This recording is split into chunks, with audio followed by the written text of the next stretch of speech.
Want to know how the big boys think about social media? You're in luck. We have the results of a study from the University of Massachusetts at Dartmouth's Center for Marketing Research, who surveyed the Inc. 500. The use of social media within the Inc. 500 has changed in the past year. We're now seeing the incorporation of new platforms and tools, including Foursquare and Pinterest on a limited basis, an increased use of LinkedIn and blogging, a drop in the use of YouTube and Facebook. 92% of the Inc. 500 are using at least one of the tools studied. Check this out. 81% use LinkedIn. I know, I nearly dropped my coffee. Meanwhile, their use of Facebook declined by 7 points to 67%. The use of YouTube has dropped from 45% to 30%. Now, since the use of video for business is dramatically rising, I suspect these companies are moving to white label solutions and not simply casting video aside. In fact, when it comes to decision makers, 59% of senior executives reportedly prefer watching online video over reading text, and 80% of execs watch more video content online now than they did last year. This according to a study from WeCapture.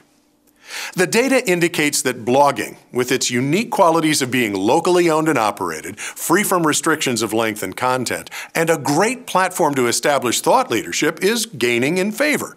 In fact, blogging is up by 7%, with 44% of Inc. 500 companies deploying them. Software, advertising, marketing, and media companies were the most likely to blog. Government services organizations, least likely. But here's the really interesting part. 63% of CEOs report contributing to blog content. Finally, C-suite buy-in.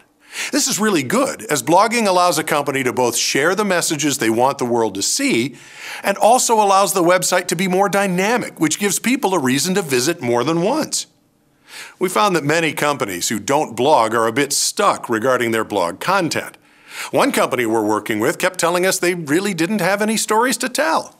And we're quite surprised when one of our team said, "I've been taking notes and I already have a dozen stories to tell about your company." It's a matter of context and perspective. So what does all this mean to you?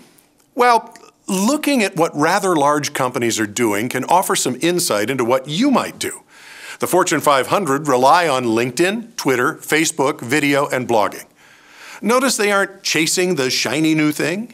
To be sure, they do look at new platforms and test to see if they work or not, but nobody's dumping their LinkedIn account for Foursquare. Looks to me like they're beginning to focus in on the platforms doing the most good. We'd all be well advised to do the same. If you have comments or questions, please don't hesitate to leave a comment on the blog or on our YouTube channel. You can also drop a line to the email address on the screen. Thanks for watching. Now get out and do something.